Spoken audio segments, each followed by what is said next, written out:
Here we go. Episode 18. And we are live in studio, as we talked about a minute ago, of the world studio of We Rock Podcast. We're multiversed here. So here we are, episode 18. And I've got it's me, Tony Watson, and then we got Austin Cassie, and then we got a special guest with us too, Dan Giroux out of New York. How's it going, Dan? Oh, it's nice to be here. It's going well. It's an honor. I've been listening to some greats from the monument industry. You've had Jed on the show. You've had Matt Worthington. A few others. Tanner Lewis has been on. Yeah. So yeah. I'm honored. Well, we appreciate you coming on. I mean, we're gonna be talking to you a bunch over the next, few months anyway for different things. But so it seems like all that much more appropriate to have you on.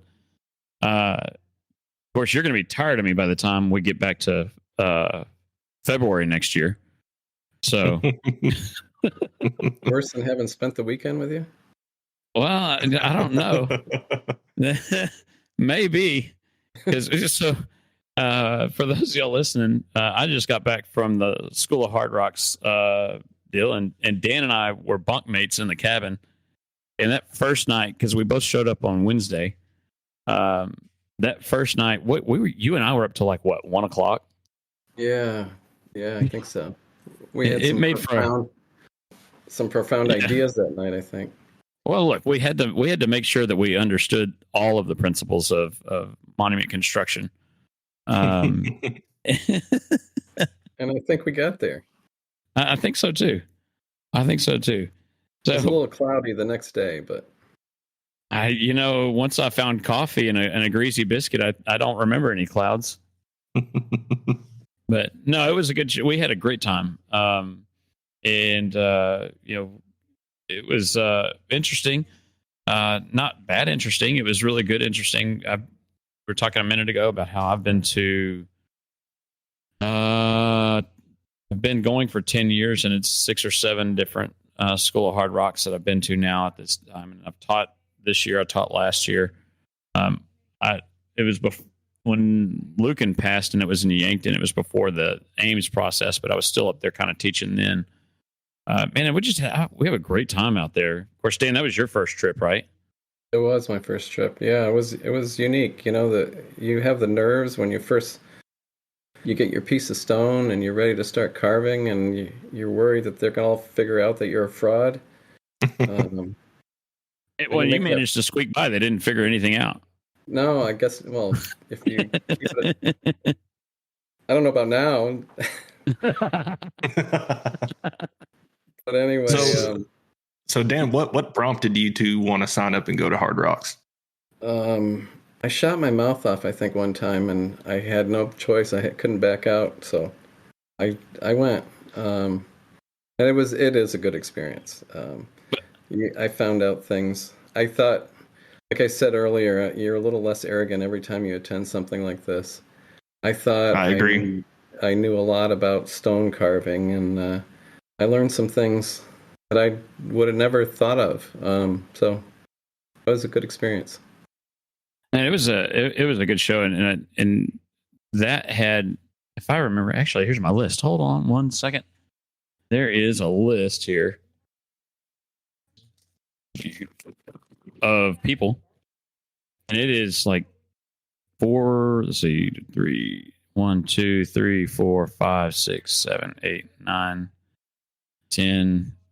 There's 32 people on this list of people who attended Hard Rocks, and that doesn't include those who were the Ames that were teaching and helping. Of that, only a handful of them are returners.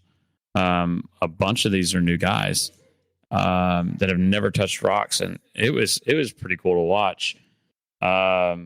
We had in my group, I had 2 guys who literally came and had new chisels. One of the guys, his son was in a different group, and they were both sharing a set of starter chisels.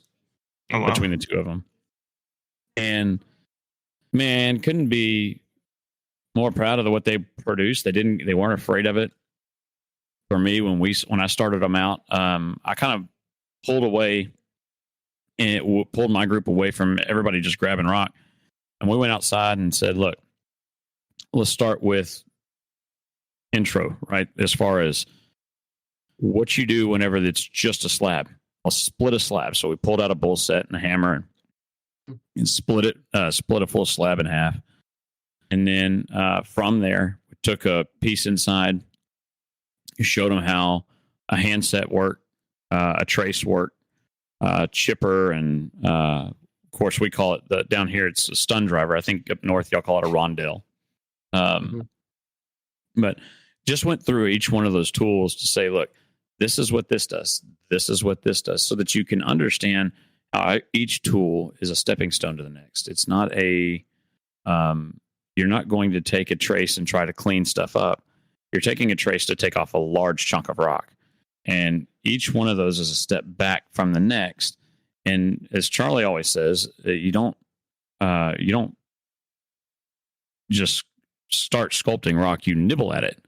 And so you've got to kind of bite little pieces off here and there and take and go. And so that was where I started with my guys. And it was cool to watch them just take on and go. So that's one thing I've learned from any time I've ever swung a hammer on a piece of rock, that it is a marathon. It is not a sprint. And, absolutely. And of course, my training is extremely informal. It involves me going to conventions and walking by the Mile Supply booth and seeing things that I like, and I bring them home, and then I figure out what works and what does not. And there's some things that definitely do not apply, like you said, that a tracer is not good for fine, intricate work, and we figured that one out here in the shop, and we notate that and we go on. Yeah, you learn real quick not to use your chipper on the rough rock, because you won't have a clean line anymore after that.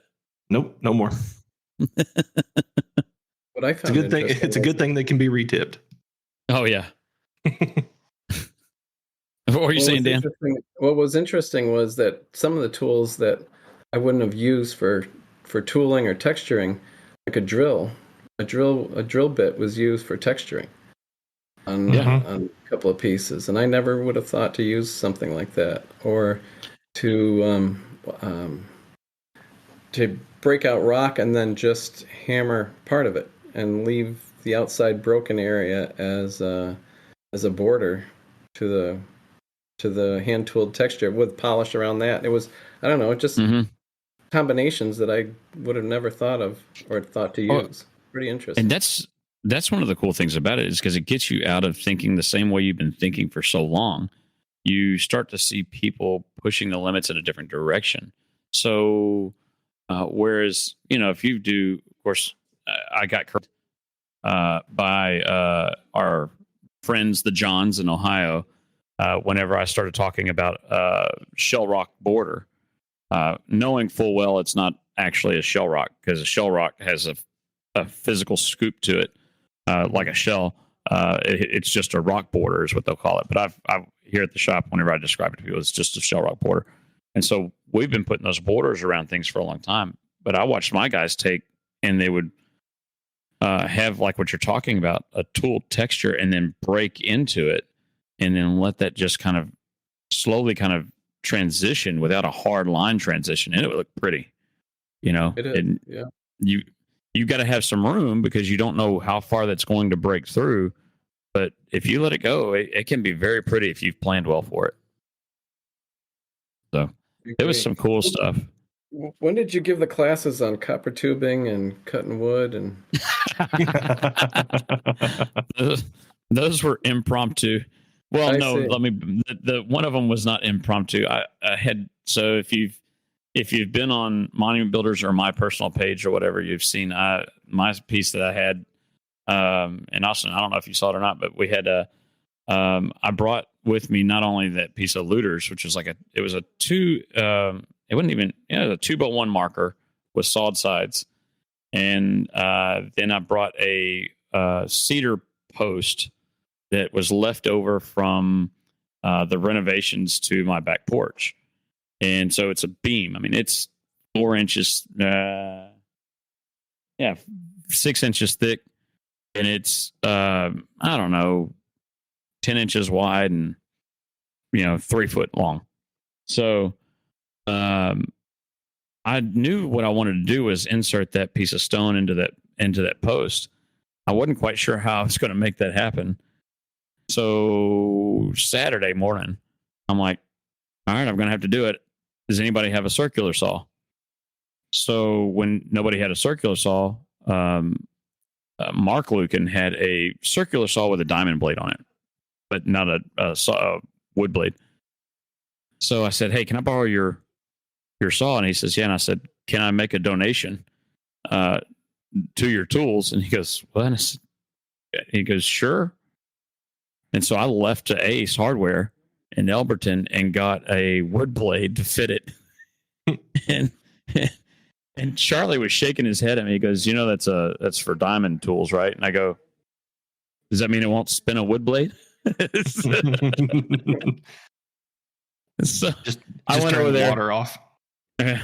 When on my way over there, Trenton Porter, who's Troy Caldwell's son-in-law, calls me up and says, hey, did you go to the hardware store? And I was like, yeah, I did.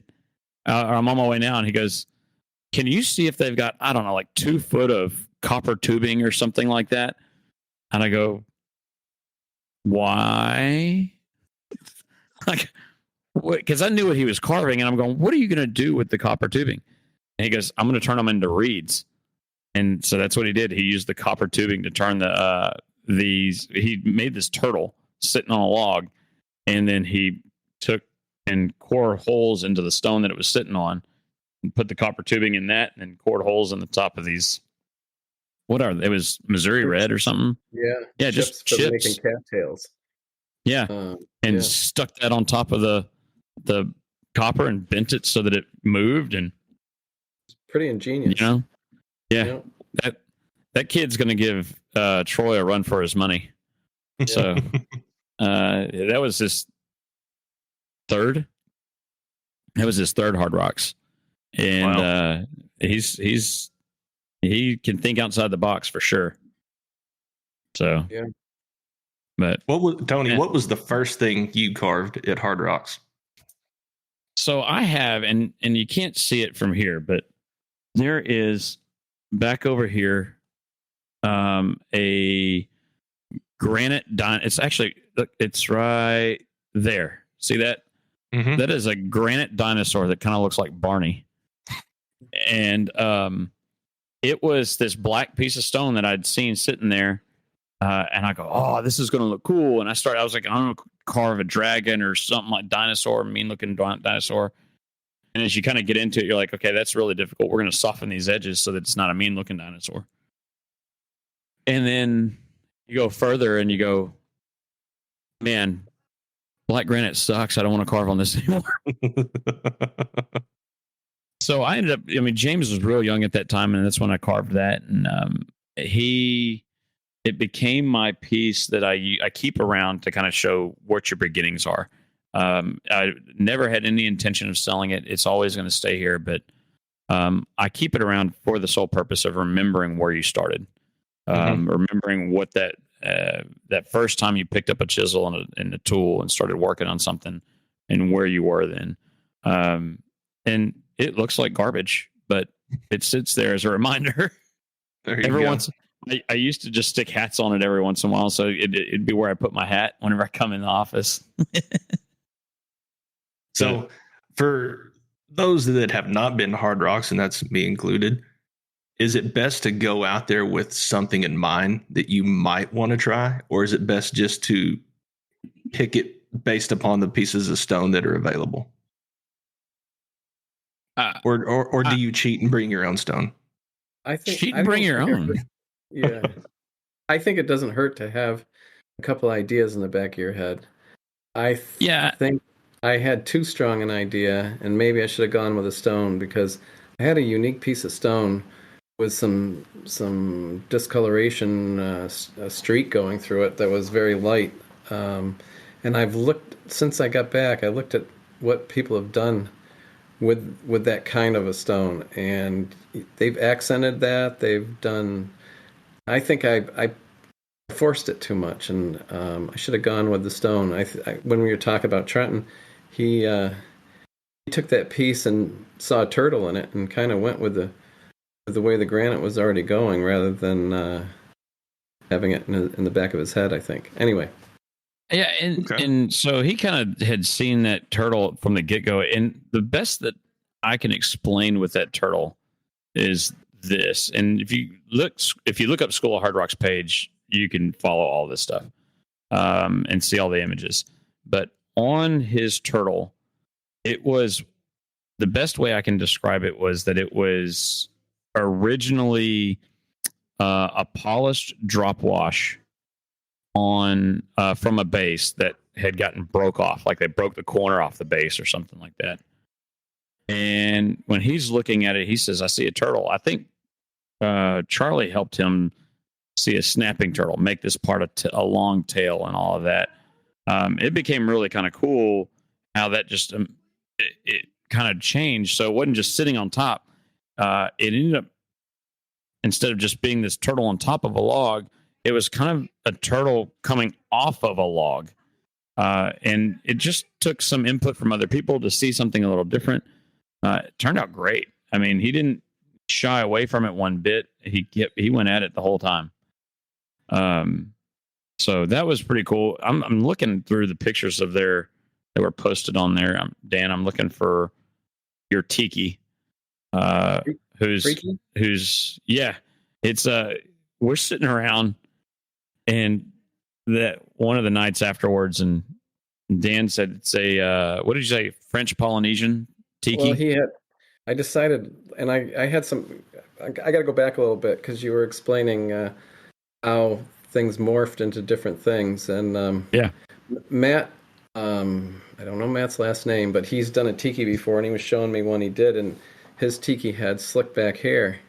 I had this piece on the side mine wasn't symmetrical, my piece. And he got me thinking, even though his was symmetrical, and I was going to cut off that area, I said, why can't I slick his hair to the side? So I slicked his hair to the side, the tiki. Mm-hmm. And Jed brought me a piece of metal decided that was his earring. So then he had to be a French Polynesian tiki. So and Tony named him Freaky. So that's how that all came about. Freaky Tiki. Freaky Tiki. So yeah, there was some really cool pieces that were carved in there. That was one. I actually voted for yours in all the truistic information. There was the helix piece that was carved, which was really cool. And so on that, Austin, if you look at it, it's cleared all the way through. Yes. It was a chunk of rock, and he cleared it all the way through on that stone. There's one that looks like it's hard to see in the image, but it's railroad spikes that make a cross. Mm-hmm. And sitting on top of a piece of gray. That was one of the guys in my group. And I remember I looked up at one point in time, and he's just ticked off at himself. I broke it. And I walked up to him. I said, no, look, Scott Lucan always said that it's not ruined. It's a design change. Right. You didn't mess it up. It's just a design change. And so we fixed, went through the different options on how to approach it. And, he went through and changed it. And then when he made the pedestal so it'd stand up, and I ended up having found that railroad spike somewhere at Tanner's place. So Tanner lost a railroad spike into this project. But it was, we went and said, look, what if you incorporate this somehow into it, since you've got the railroad spike crosses? We drilled a hole in the face of that stone and stuck it there. I go, oh, that doesn't look appropriate. Let's fix it.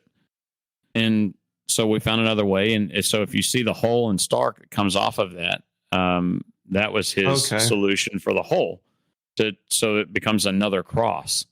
And it just, I mean, getting himself to think outside the box and see something a little different each time something comes up. He did a great job. I was really pleased. So, and actually the little hatchet that's down there below, what was cool about that, that's his son. So okay. his son, Was this the two that were splitting us at a beginner? yes. Yes. Okay. So he had originally found this wire sawed piece, and he goes, "Hey, that's a hatchet," and picked it up immediately and took it to his banker. When he did that, he was working on it, and I didn't see. He was not in my group, so I didn't see what happened. He broke it, and so later on, I go over there, and he's doing a high bas relief of a hatchet. I go, "What? Where's the piece that you had?" He goes, "Well, it broke, so I started over." And said, "Oh, okay. Well, this looks really good. I mean, you're doing a good job." And he had it. And about an hour or two later, I'm walking around and I see, and he's undercutting this hatchet. Well, he frees the hatchet from the piece. So what you're looking at there, the hatchet was originally flat up against it. He freed it, turned it 90 degrees on edge, made that as a log, and then stuck the hatchet back into it. Okay. So he's got the grain from the natural piece, which is crazy, flipped on edge and turned and stuck back onto the same piece. Awesome. It looks really good for somebody who never touched a tool before. Did a great job. I mean, even down to the wood grain around the outside of that thing looked awesome. So there was a number of people that just really pushed their limits and tried and didn't shy away from it. We won't talk about the Lukens because they're Lukens and they always do good work. So that's not really fair. What about the cowboy boot? I said kid. They're all kids. The kid from Pennsylvania had just taken just a random piece of red granite. It's not very big. Drew a boot, and originally he had a horse's head kind of kneeling down or touching the boot. But then at the last minute turned it into an American flag. Really unique piece, and I don't think he's ever carved before. No, and that looks good. You could actually take that and put that as it is in between two wings on a monument, and it would look phenomenal. Sure. Really rustic, and it works really well. And that was kind of the key, is just teaching these guys something new and different. And I do have to brag on the whole situation. We everything kind of got shuffled around. We had some rain coming and some other situations, but Tanner ended up letting us use his shop out there, Lewis Transcontinental, last minute to carve. And man, he pulled out all the stops, and as we know, Tanner does. I was about to say, imagine Tanner stepping up for something. Yeah, oh yeah, no, he did. He pulled out all the stops and made it. In fact, it's just that's kind of now is kind of a home. It was a great place to carve. We had plenty of room. It rained Friday most of the day, and you wouldn't have known it. I mean, I had to look up and look at the ground several times to see if it was actually raining. I knew it was coming, but no, it was not hot. Weren't in the sun. Wasn't wet. All of that kind of stuff that would have stopped us in years past. And he really did a great job of taking care of us. And as he always does, he's always bent over backwards to make sure everybody feels welcome and where they're going to be. So kudos to him for doing that. And if you listen to We Rock and you were out there, here's an encouragement to use Lewis Transcontinental. I know this isn't a paid advertisement. It's just with as much as he pulled out all the stops for everybody out there. I mean, know that, gosh, he will take care of you for sure. That was amazing. He didn't have to. There was no prerequisite for that. So, but yeah, I was tickled with that. He did a great job. And but no, as always, I mean, it's been a great trip. It was a great trip out there. Watch all those guys do stuff and get their hands dirty. And, not be afraid to do stuff. And so in fact, this morning, I finally had time to sit down and I pulled up my sheets of paper that, with email addresses.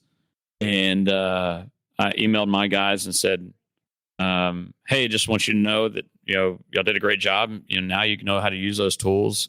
There were several things that I kind of said while even out there, about how that stuff makes you money. It's not always so straightforward.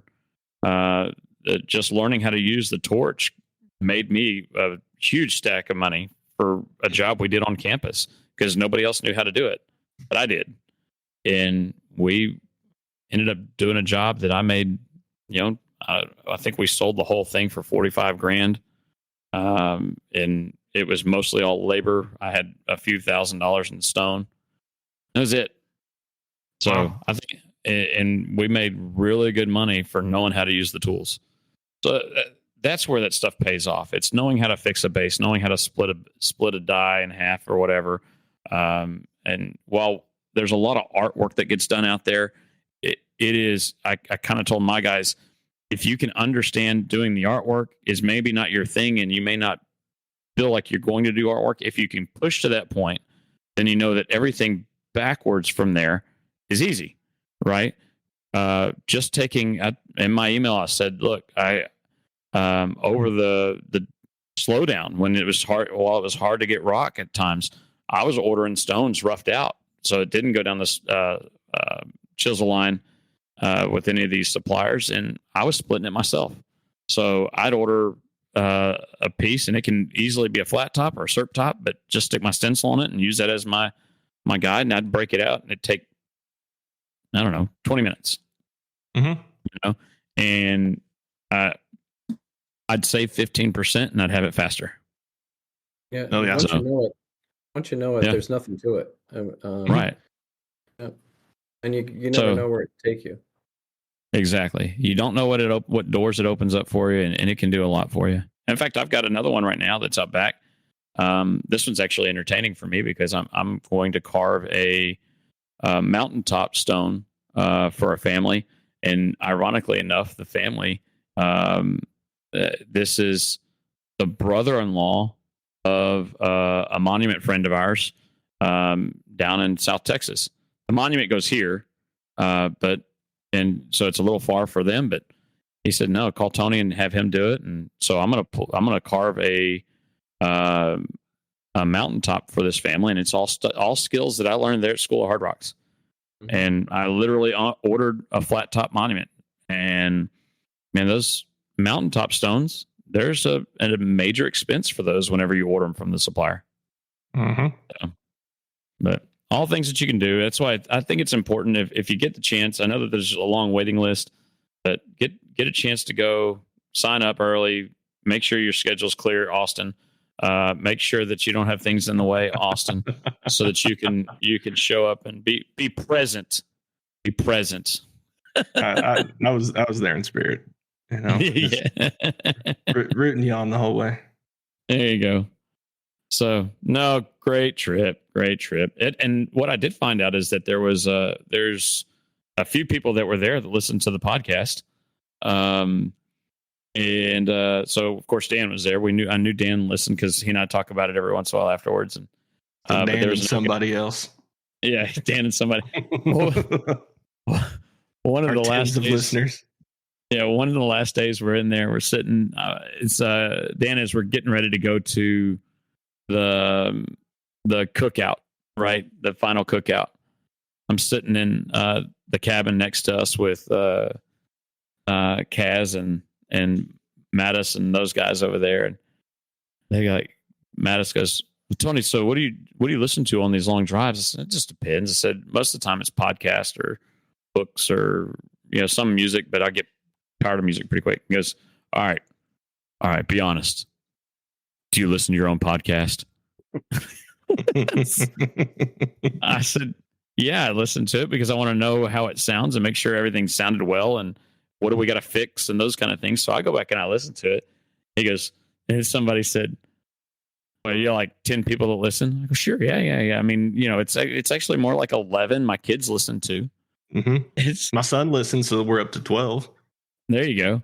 So I ended up pulling up our Buzzsprout thing, and I show it to him, and he goes, "Whoa, it's more than I thought." And so I said, "Yeah, I know where you're at too. I can."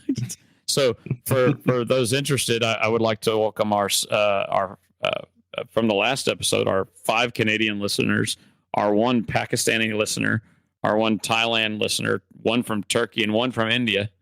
Y'all are welcome, and I would say it in your native language, but I'm not going to. And really, it's all of those are all Tanner with a VPN. Without a doubt. So Dan, you get to come back though. I mean, so that was your first trip to the South this year, and then you're coming back again in June, and we're going to welcome you to the South with different weather because it's going to be in Texas in June because you're coming out to Southern for the convention. Yeah, I bring my sunscreen, shouldn't I? Yeah, sunscreen and shorts. So, flip flops, shorts, very thin T-shirts because that's what you're going to need. We're sitting in snow right here, right now. Oh, did y'all get? I saw that you had the tiki sitting in the snow, and so so Lisa shoveled all that for you. She did, yeah. I mean, that was very nice of her. That's why we like her better than we like you. I get it. Yeah, yeah. She keeps the fort, man. Well, she's coming down with you, is she not, or is she staying back to run the show there? I don't know yet. Right now, I booked a flight by myself, so it could change. It could change. She does have your credit card, right? Yeah. Well, I guess she could book hers in first class while you're sitting back there in coach. She lets me use it every now and then. So we've got you coming down to speak. You're going to come kind of teach us some things, which I think you probably learned at Hard Rocks, right? Well, you're giving away all my secrets. Oh man, I got to have something for people to want to come to this thing. No, well, I was going to say I'm a firm believer that if your business model is pushing SERP tops and corner carvings, that you're going to find out pretty soon that somebody moved your cheese. And I like that. That's the mullet and the bell bottoms of the monument industry. And granite's a sexy thing. Nothing sells better than that. So, are you saying that double outline panels with praying hands in the corners are out? It's not going to be part of my presentation. I always like Austin's praying hands. Whenever you turn them, 90 degrees, they're now washing hands. So, yeah. The industry, we've been dressing up granite in a muumuu, and we could be really making it look good. You break granite, it glistens. You grind it, it's lighter and brighter. You caress it, it's warm and has a deep color. You burn it, and it gets jagged, and it'll cut you like a crazy girlfriend. So.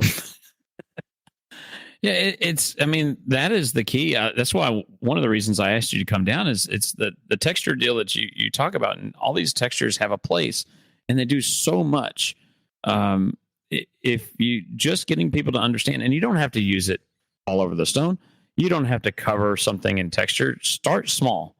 I agree. Just if you, I've got one right now where, in fact, we sold it today to the family, and you'll appreciate this, Austin.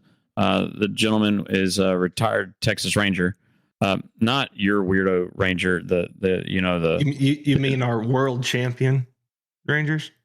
One time. So, so it's a tie in Texas. No, it's not. We've got 2. One. No, that was 2. One of them's got an asterisk next to it. Well, how many do the Yankees have? I mean, they were good a long time ago. Hadn't been good in a while. No, I'm talking about the Rangers with the badge. Correct. So, but Greatest so we're law gonna, enforcement. Yep. So we're sandblasting that onto a stone, and we're gonna sink the background behind the badge so that it stands up a little bit, right? Mhm. And just something like that, coming back and adding texture and sinking areas and things like that. Start small. You can start with a cross and sink the background behind the cross and tool the background. But you're right, Dan. Those are important things. You don't have to be, it changed the world on one stone. Start small, get comfortable with it. Don't be afraid to mess something up. Oh, definitely so. Yeah. And like Tony and I've, go ahead. No. Well, go ahead. Yeah.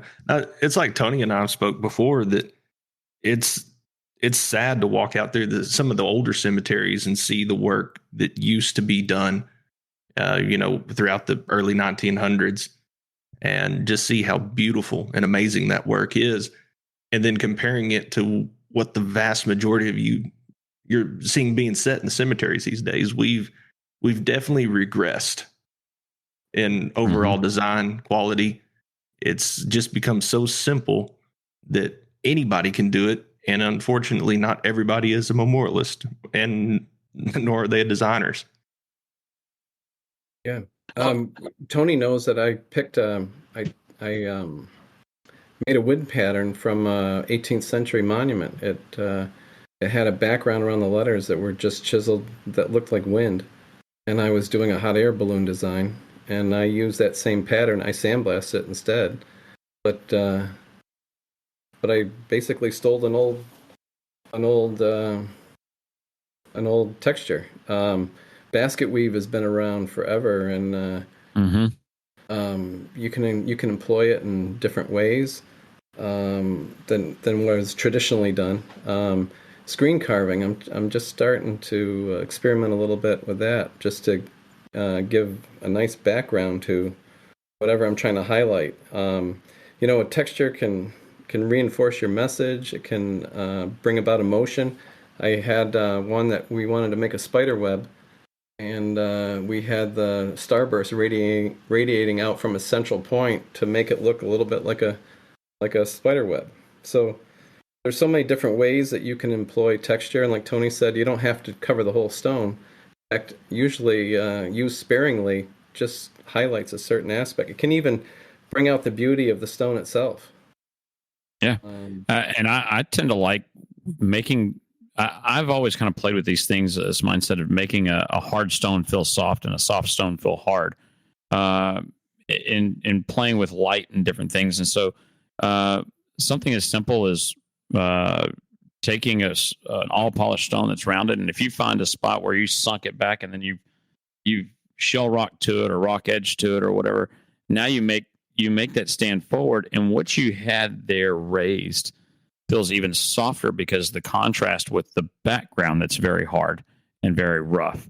And so when you can start doing that, you can make things feel super soft and elegant and clean just by doing a little bit of texture work.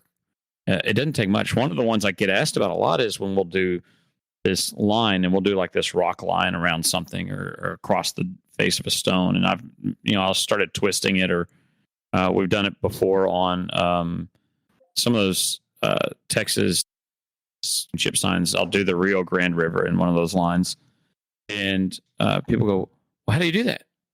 And it's just a starburst. I literally, instead of doing a starburst radiating from one position, we just do that same chiseled technique down a line.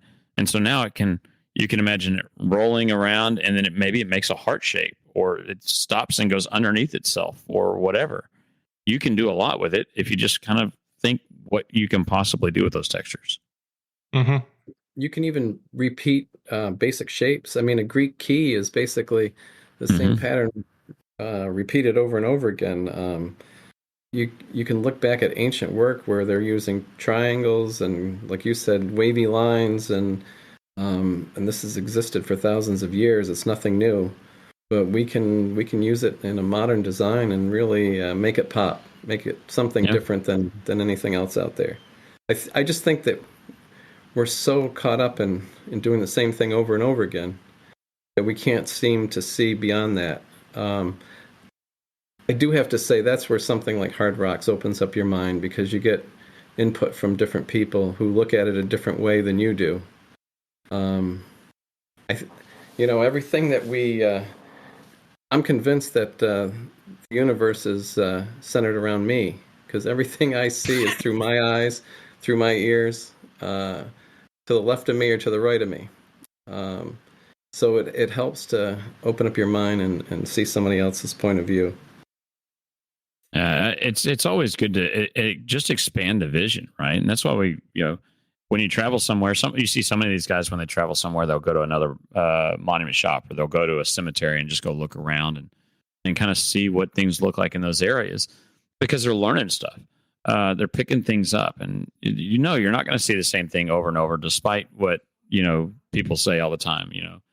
Oh, I can only sell this in my area. I promise you, there's something unique in that cemetery. I kind of created a rule for myself at one point in time that every cemetery that's within our regular service area, I want to have at least one piece that's really unique in each one of those cemeteries. Mindset wasn't so much so that because I want to do these crazy things all the time. It was that I wanted something that attracted attention as a giant billboard in those cemeteries, right? It is a sales billboard, because I'm going to put my tag on that stone anyway. So when somebody sees it, they go, oh, I can do that too. And it was some of that stuff. And that is what sparked a lot of the unique things. But then the texture really opened it up, because now you're able to kind of get people to go, oh, I can do that. So we've done a number of starburst or raised rock crosses, and then that are rough, and taking those and doing like some of those straw soccer bronze rings on them. And you get this really cool soft and hard together, and it's different. Or doing Dan, when you do a porcelain picture, do you sink it back in your stone? I've done both. Okay. Yeah. So I have sunk that picture deep into my stone and done a border around it, and then rocked that border around the picture for something that's cool. It just gives a way different look.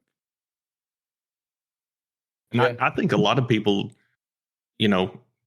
talking about like going to school of Hard Rocks, that some people, they're intimidated to go because they're worried about what it's going to feel like to be in front of your peers, and also some more experienced individuals that have knowledge with hands-on carving. But a lot of people, they're intimidated whenever talking about, using these different textures and, incorporating this into your design, that a lot of people say, well, that doesn't sell in my area, because they look at like Tony's monument page for Watson Signs, and they're under the impression that every single headstone that he sends out to a cemetery looks like that. And they don't understand that this isn't for every single rock that you lay your hands on. Right. I mean, but then he's got a pile of mistakes in the backyard. And that's another thing that I was going to get into, is those are design changes. we're all fortunate enough that every one of us more than likely has what we call it a bone pile. Yep. All of us have access to material that we can practice on, and you can practice on it, you can destroy it, and you can hide it. Nobody will ever see it. That's right. And then whenever you finally do start getting the hang of it, then you can put it out where people can see it. Yeah. Tony and I were talking when we were at Hard Rocks that we take the Babe Ruth approach to designing. Like, you get up to bat enough times, and you knock some out of the park. No one sees the jobs you throw away, or that you hide. Like I said, you hide in the backyard, or even sketches. I really use a sketchbook for doodling, and a lot of them I don't want to show anybody. Every now and then you just come across a shape that, that's got to be a monument. Mm-hmm. Yeah. And it's, what can I do with it? And it may not even be it may not be perfect right then, but you at least you got the concept figured out. You go, whoa, I can do this with it. The a simple with a handset and a grinder. In about 10 minutes, you can take a 2x1 marker with a couple of cuts and then break that marker into a single heart 2x1 marker without a problem. It doesn't take a lot of training. It just takes a little bit of forethought in what you're doing and how to approach it. And you can do some pretty cool stuff with it. And then you've got something unique that'll sell for more. I'm not afraid of receiving. In fact, for the longest time, even still now, whenever I contact a supplier, I'm asking them what they have that's, if I'm trying to add weight to my truck, what do you have that's sitting there that's damaged or been rejected? Yeah. You know? And they go, well, I don't know. I said, just whatever you have, I'll take it at a discount because they're going to throw it out or whatever. It's been sitting there for a while, and I'm going to figure out a way to fix it and then make some money off of it. So even just this week while we were out there at Hard Rocks, Dan, did you see the boot that was sitting on my banker? No. Oh, yes, I did. Okay. Yeah. So I'll give a shout out to Keith Harper over there at Stone Future. He brought up to me, he was up there one morning. And he goes, "Hey, can you fix a chip on a cowboy boot?" I said, "Yeah, bring it over here. I'll fix it." And 20 minutes later, I had the whole thing fixed and tooled and shown off a lot, that what more you can do with it. And I go to hand it back to him, and he goes, "No, you can keep it. But more than anything, we've now shown these other guys that are out there, look, you can do other things with these things. You can fix a chip, right? If you've ever had a chipped turned vase, which like on the bottom, right? Mm-hmm. And Dan, if you get, of course, you get split ones every once in a while from the snow and all that, right? No, we cover them or turn them upside down in the winter.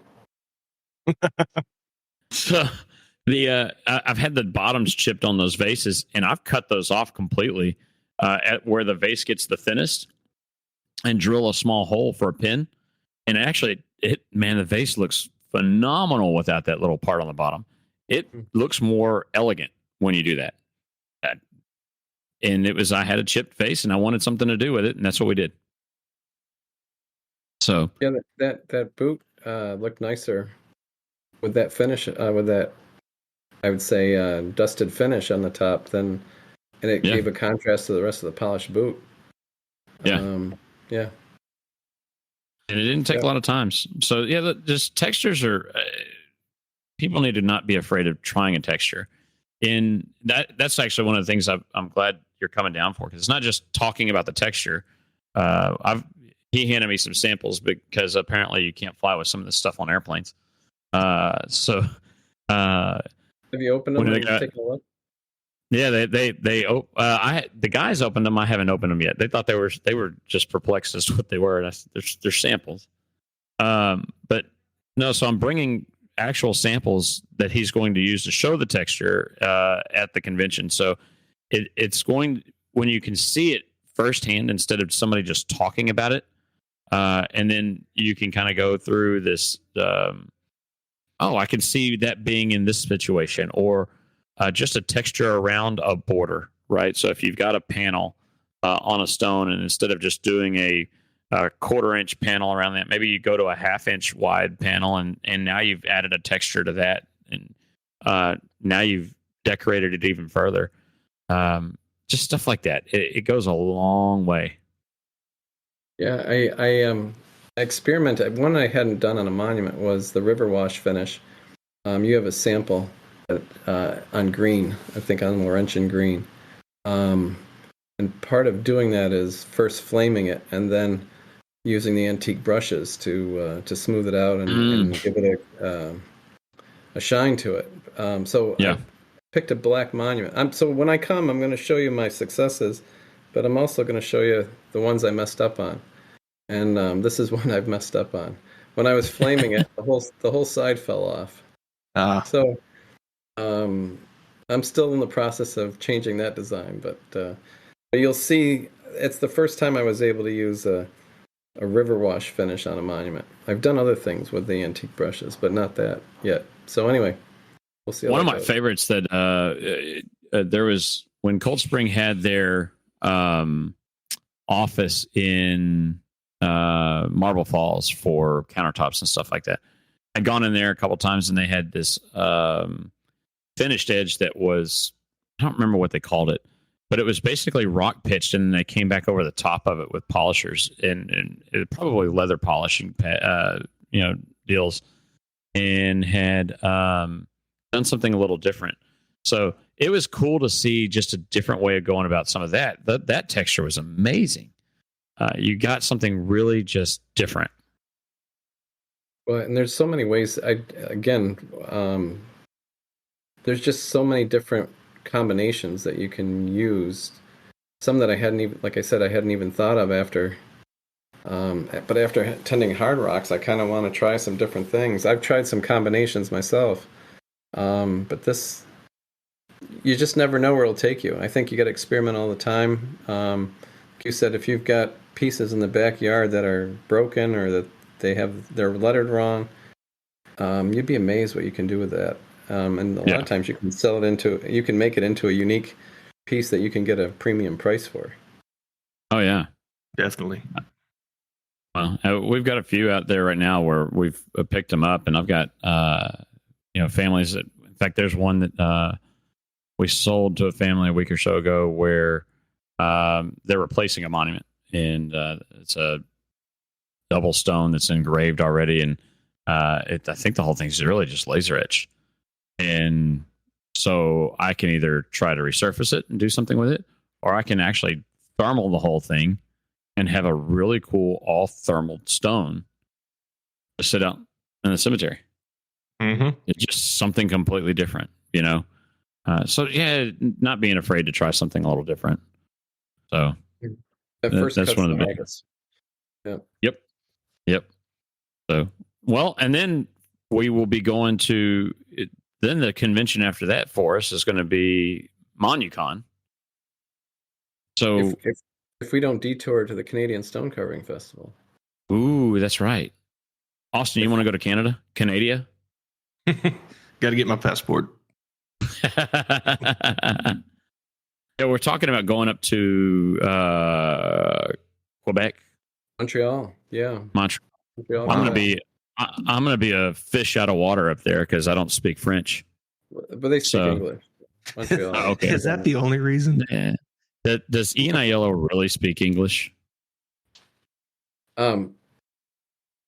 I don't know. That's true, though. He can be your translator. That's true. I like Ian. Ian's a good dude. Yeah. I don't know how much. Of course, you've been around long enough that you've probably known Ian for a while. But he's always been a good guy. I've always gotten along with Ian. Mm-hmm. So, but no, talking about going up, and that's all soft stone carving, which is I was getting my start off on it this last week on the sandstone. So, but no power tools. No power tools. That's where the key is. Ooh. So that's that's a new challenge. Yeah, it takes things way back. You're not allowed to. You can't really try to cheat. You've got to do it. You've got to really think about what you're doing the whole way through and plan. So I experimented a little over the summer, anticipating this. I wanted to undercut. I was making a salmon, and I wanted to undercut the fish's tail, so it was coming out of the water a little bit. And thinking, how am I going to cut under there without a saw?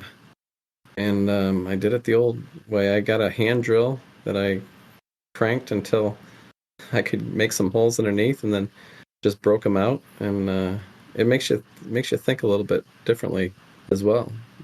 Yeah, a lot of interesting. I had to find these old hand drills because I went to the hardware store, and the guy looked at me like, "Why would you want a hand drill?" Anyway, so well, actually enjoyed. I enjoyed one of those conversations that happened recently on Monument Builders. Somebody was talking about why are there these holes in this monument, in the face of this monument? And I, having worked with tools enough, I go, well, that's because if you look at them, they're all in where the spots you're most likely to destroy that cross, right? And so it's to relieve the pressure. So when you brake to it, you're not braking that spot. And they would have carved down a line, a V line or so of some sort to that spot, and freed up the pressure in the corners so that they can tool it down real well. But when you come to pitch it, so that your pitching is raised and relieved like that, you got to have something for that to let go of. Like in Italy, when they were doing those delicate roses, I noticed a lot of them were drilled, because if you try to put a chisel in there and make it that fine, that delicate, you're just going to break it all apart. Yeah. So anyway, but the ultimate destination is next February. Yep. To Manukan. Yep, and that'll be the Turning Point Casino. Just north. Is it north or south of Syracuse? I don't know, because last time I was there, I got in a car and we drove a direction from the airport. Turning Stone Casino. Turning Stone. And it's in Verona, New York, which is east of Syracuse. I see. I got in a car. We traveled a direction. I didn't know which way we were going. Yeah. What is it, about half hour from Syracuse? It wasn't bad. It wasn't bad. Yeah. I think I threw that driver for a loop, though. I got in the car, and I think they were expecting me to sit in the back, and I just got in the front seat with them.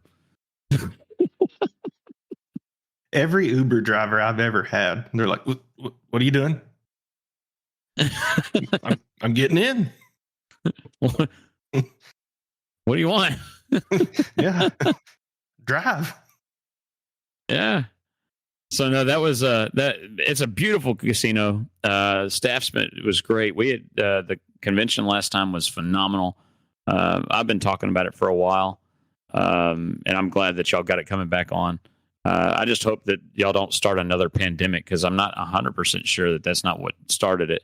It's either Wuhan or Manukan. I'm not really sure. But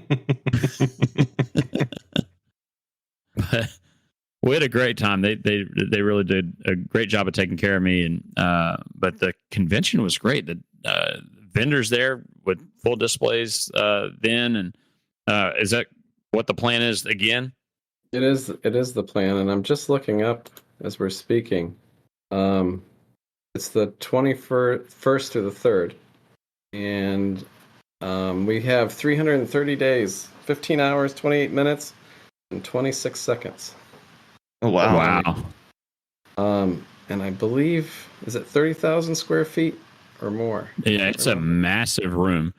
It is an absolute massive room of stuff. And we're already giving away Manu-Bucks as promotions that you can spend at Manukan. There's restaurants, everything you want. There's barbecue. There's Asian food. There's anything you can imagine. And Austin, you're going now, so you get to see the honky tonk that's up there that has the you remember the disco ball that they had there that was a saddle. So that was rather entertaining. And the camper, right? That was where the camper is, where you can have dinner in the camper, right in the middle, right in the middle of the floor. Yeah. It looks like Austin's found another detour while up there, so he's now even further intrigued. He just sent me another screenshot here. Apparently, it's an hour and a half to Cooperstown from there. Okay, yeah. I'm sure you're going to the Farmers Museum, right? Not the Baseball Hall of Fame. Oh, there's a Farmers Museum in Cooperstown too? There's a Farmers Museum in Cooperstown. You just sold him.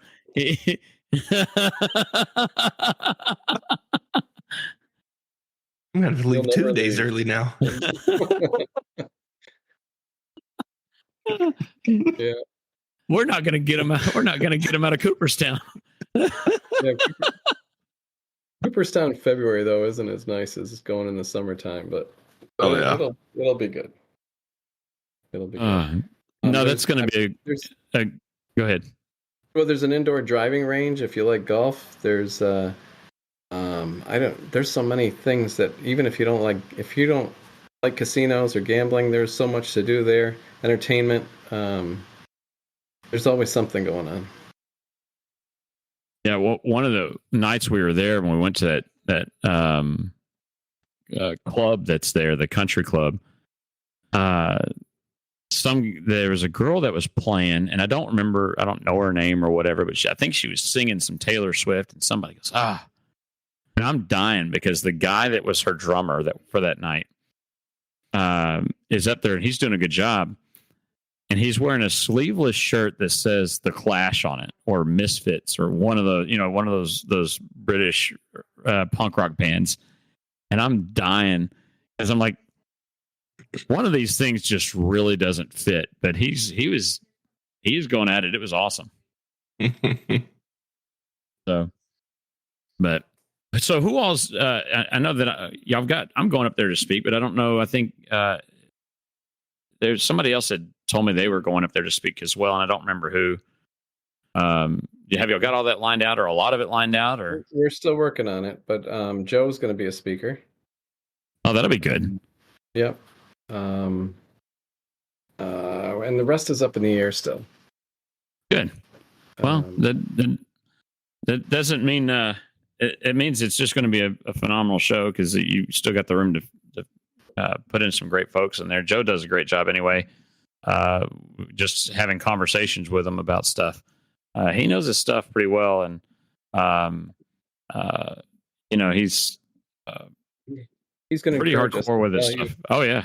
Yeah, to do what? Our product. He's going to encourage us to value our product for what it's worth, rather than we all seem to undersell ourselves. Oh yeah, that's going to be. And Joe's a good talker. Oh yeah. He's a real good guy. He understands value. He sells some pretty cool stuff. You can't beat him. He's such a nice guy. I'm glad to call him a friend, and but he's worth knowing. So if you get a chance, it's worth going up there to meet him. Of course, it's where I met Mike Koch and a few of those other guys up there. Just have been phenomenal. And I knew you before, so you don't count. But right. No, Joe's been a bull to get things done, and by sheer will, we got the first MomniCon done just before the pandemic hit the last time. And, it was. I remember flying back in. And I didn't know. I'd gone to MBNA 2 weeks before that, and then went to MonuCon, and I hadn't really been paying attention to the news. And I get back in, and my dad goes, "Hey man, did you see what's going on? You okay for the flying? You don't feel sick or anything?" And I go, "What are you talking about? A lot of people are getting sick." And I go, "This sounds like the flu. What are you talking about?" Yeah. I had no idea within a week the world was going to stop. One of our suppliers never left his room at Turning Stone. He treated us to dinner and everything else, and couldn't even enjoy it himself. Spent the whole weekend in his room. Pretty sick. I saw his face maybe once. He came down to the floor, and anyway, yeah, it was. We were lucky that it wasn't worse than it was, but. Well, look, I think I throughout that entire pandemic drank enough bourbon that I was fine. You can't get it when you cleanse yourself. Routine disinfectant. Exactly. So, but no, I'm excited to go up there. That's going to be a great show. And I'm excited for you to come down to Southern. That's going to be good as well. Your topic is what, Tony? What are you thinking? So I'm really thinking I want to talk about. I can't sell that in my area. Okay. It's something I hear all the time, and look, I get a lot of times it's a compliment what people are trying to say to me about the stuff we've been very fortunate and blessed to produce. But I trying to express that my area wasn't what people anticipate my area was when I started, and it is still not that today. We still sell the same stuff that everybody else does. Now, I have said for a long time that of what we do, 98% of what we do is custom. That does not mean 98% of what we do is custom shape. That means 98% of what we do is custom layout. So even on the SERP tops that we sell a lot of, it is a custom laid out SERP top so that you see something unique. And the old adage of Rome wasn't built in a day comes into play, right? When I started, everybody was selling out of catalogs just like everybody else. And I was 24, 25 years old, starting up a monument shop and competing against guys who'd been in business for longer than I had been alive. And you had to do something unique to get people to trust you. And that was some of it. And you have to be able to set yourself apart. So it was stretch a little bit here and stretch a little bit there and push and prod and just see something different. And that's a lot of what I've done over the years to do something different. When I hear all this, well, my area doesn't have, even some of my really good friends will say, oh, and my area can't afford that. And I live, here or there. And the average household income is this or that. And I go, I still service those areas too that are like that. And I still go out and I point to people like Troy Caldwell, Aaron Fainley, who's got shops in the Rust Belt, or Bill Boone, who's got shops in the Rust Belt. There are these guys that are phenomenal designers out there that are in these areas where budgets are tight. They're in these areas where a 2x6x2 on a 3.0 base is huge, and they can't necessarily afford that. So what that means is we got to try something different. Well, that might mean that we're going to try going, instead of a 2x6x2, let's go to a 14-inch wide die that's still, maybe we're 2'4", so we're actually using less stone altogether. And we can actually shrink our base. Now I can be below that price, do something unique, and get my family something they can be proud of. So those are the things that I kind of want to, I really want to push, and just to give people the confidence that they can do something unique as well. And they can do something that makes it valuable for their customers who want to buy from them, because they're creating something different. It's not something they're going to find down the street. And right. Especially as cremation rises, you're going to have to do stuff that makes you more valuable. Mm-hmm. I think if you can build value, people come up with the money. Mm-hmm. Oh yeah, it's amazing, because I had a lady that was recently in who only wanted to spend a couple of grand on a monument, and said she was looking at an import bench, and she said in the conversation that she liked something different, and we asked her if she had walked around the display, and she ended up spending 3 times that. So, and had no intention of doing that, but once she saw what she wanted, that was it. Mm-hmm. Yeah. Don't be afraid to raise your own standards. Yep. All right.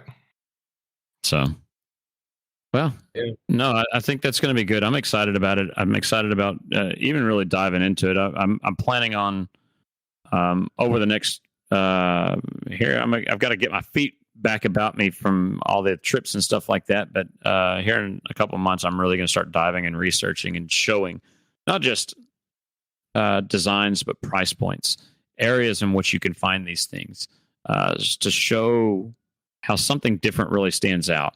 Back to that same kind of comment that I made earlier about having a stone in an area, in a cemetery that's unique, that draws attention. That doesn't mean it has to be huge. It just needs to capture attention and be the one stone that everybody goes, wow, look at that, And that doesn't always mean big. Sometimes it just means unique. I love Terry Joy's stuff. He does some amazing, really big pieces. But some of my favorite pieces he's ever done have been small markers. And he's blown some stuff out of the park with it. So, but no, I think that's pretty good. We're gonna and really enjoy that. So, what else you got going on, Austin? Anything good? Baseball season starts tomorrow. That's my good thing. Well, Dan's not the baseball guy. We talked a little bit of basketball and some hockey, but he's got to teach me some things when it comes to hockey. Oh, I love watching hockey. I just have no earthly clue what's going on. I don't know what's going on. I understand the premise of it, but whenever they're calling fouls or whatever on somebody, I'm like, okay, they're all out there. Looks like they're having fun. Will hockey be going in February? We'll get you up on skates. And I actually do like ice skating. Okay. Well, you're up in North Texas. You get ice. Well, no, I still have to go. Like, if I ever go ice skating, because I had to pay to go do it. It's not like I do not own a set of ice skates. No. There must be a rink at Turning Stone. Oh, I would bet there is. Yeah, there's got to be. Yeah, there's got to be. And you guys are going to broadcast, right, at the show? You're going to do a live broadcast. Absolutely. Oh yeah. We were going to do that whether you let us do it or not. We're going to have to find a way to sneak off. But now that we know that we're allowed to, we're going to bring people in. Mm-hmm. We set up a little table and have people walk up to us and ask us questions like, what do you call the stuff that you put in your engine every 3,000 miles? Oil. And our state tree is a pecan tree, not a pecan tree. Correct. Got it. I started last one time I was there when I started my thing. I said I had this one big slide that says, just so that you know, I don't talk funny, y'all do.